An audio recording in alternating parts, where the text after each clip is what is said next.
कहाँ से आए हैं? मधुबन जिला से। क्या नाम है? रामदेव प्रसाद। क्या दिक्कतें आ रही हैं? आप अब रिटायर हो गए, पेंशन नहीं मिल रहा है। सरकार के कारण से नहीं मिल रहा है पेंशन। कोर्ट का न्याय नहीं मिल रहा है, तो उनको का न्याय होना चाहिए। हमारे ओझा जी लगे हुए हैं इसमें, आ रहे हैं। कितनी दिक्कतें आ रही हैं? आप तो क्या रिटायर करेंगे सर, बैग से किसी कपड़ा दुकान में काम करते हैं, उसके बाद इसी तरह चलाते हैं। रिटायरमेंट के बाद एक पेंशन सहारा होता है किसी जी का जी भी, हाँ। जो आपको नहीं मिल रहा है, नहीं। ऊपर से केस भी लड़ना पड़ रहा है। कहाँ से व्यवस्था कर पाते हैं? कितनी दिक्कतें होती हैं आपको? तो बहुत व्यवस्था करना पड़ता है, क्या करेंगे सरकार के अच्छे से। मतलब इस उम्र में जब पेंशन के सहारे आप बैठ के खा सकते हैं, आपको नौकरी करनी पड़ रही है, जी। तो इसके लिए आप सरकार से क्या अपील करेंगे? चाहते हैं न्याय मिले हमको। कहाँ से आए हैं आप? पटना। नवादा जी। आने जाने में आपको कितनी समस्या होती है यहाँ पे? बहुत समस्या, बहुत समस्या। बाल बच्चा से 5 रुपया खोजते हैं, सकता है पैसे में, तो क्या करें। कैसे चलता है आपका जीवन अब रिटायरमेंट के बाद? वैसे एक दूसरे को खेती कर देते हैं। तो अब क्या कहेंगे? सरकार आप लोगों की सुन नहीं रही है। और सरकार का 2003 में अगर हम लोग को बहाली हो जाता तो फिर आज समस्या नहीं। सरकार भी अनसुनी किए कि ले बुढ़िया में नौकरी दिए, 2 साल नौकरी दिए, फिर जाओ। अब क्या अपील करेंगे सरकार से अपनी समस्या को लेके? हम लोग को पेंशन चाहिए कि बुढ़ारी काटी जाए। ठीक है। नाम बताइए अपना, कहाँ से आए हैं? मैं मधुबनी से। क्या पेंशन को लेके आप लोग लगातार केस लड़ रहे हैं? 12 साल, 13 साल, 10-10 साल हो गया। क्या समस्या है? क्यों नहीं सुन रही है सरकार? आपका क्या कहेंगे? सरकार तो निगेटिव चल ही रही है, लेकिन कोर्ट पर पूरा आशा है जो निश्चित रूप से न्याय होगा। विलम्ब हो रहा है, इसमें कितनी समस्याएं हो रही हैं आप लोगों को? ढेर सारी समस्याएं हैं, असंतोष है, लेकिन नेता हमारे जो श्री नंदकिशोर ओझा जी हैं, उनके साथ पूरे बिहार उनके साथ पीछे खड़ा है, पूरी वफादारी से वो लड़ रहे हैं और सहयोग अभी कम आ रहा है, इसलिए आ रहा है कि डेट पर डेट पड़ रहा है, परेशानी हो रही है। लेकिन वहाँ से माननीय सर्वोच्च न्यायालय से वकील को सब ला रहे हैं ताकि बढ़िया से बढ़िया बहस हो सके, हम लोगों के पक्ष में न्याय मिल सके।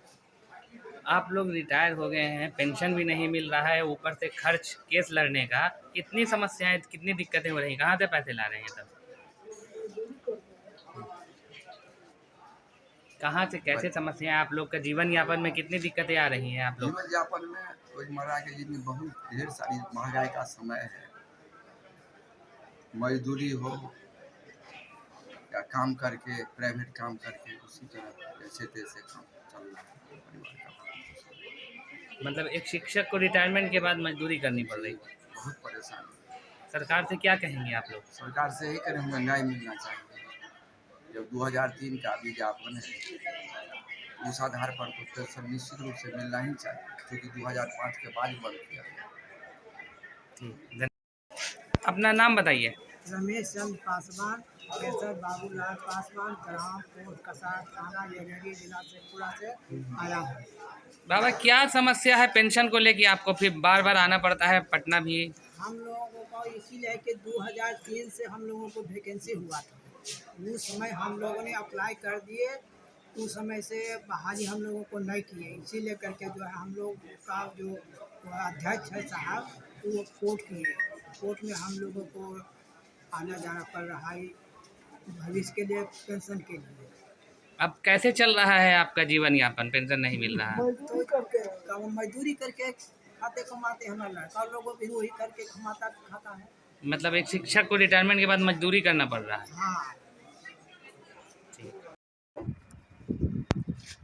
नंदकिशोर जी, आरटीआई को लेकर आप सक्रिय हैं और काफ़ी जानकारी आपने हासिल की है। क्या है पेंशन बहाली को लेकर जो मामला है, इस पर आपने आरटीआई से जवाब भी मांगा था, क्या कुछ है पूरा मामला?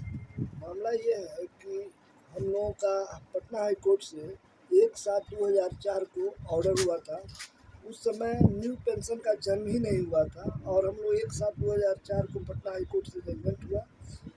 सरकार कुछ दिन इंतज़ार, वो उसमें ऑर्डर में लिखा हुआ है एक शब्द है इन फोर्थ, मैंने पलक झपकते इनकी बहाली कीजिए, लेकिन सरकार पलक झपकाने में 12 बरस लगा दिया और अंत में सुप्रीम कोर्ट गई। सुप्रीम कोर्ट में हम लोग के पक्ष में डिसीजन हुआ और एक हाई कोर्ट में जो रूल रेगुलेशन है उस हिसाब से हम लोगों का पटना हाई कोर्ट में रिट किए थे, तो सरकार सुप्रीम कोर्ट गई, उसको एसएलपी को विड्रॉ किया। विड्रॉ करने के बाद यह कहते हुए विड्रॉ किया कि हम 34,540 शिक्षकों को बहाल करेंगे स्केल पर, लेकिन यहाँ आने के बाद उन्होंने नियोजन किया, तो हम इसके अगेंस्ट सुप्रीम कोर्ट गए।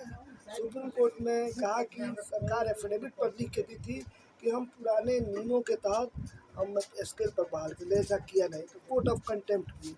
तो कोर्ट ऑफ कंटेम्प्ट जो होता है हाई कोर्ट के ऑर्डर, जो मेन ऑर्डर है उसी को हिट करने के लिए वो ऑर्डर किया कि उसका आप कंप्लायंस करें, जो पटना हाई कोर्ट का।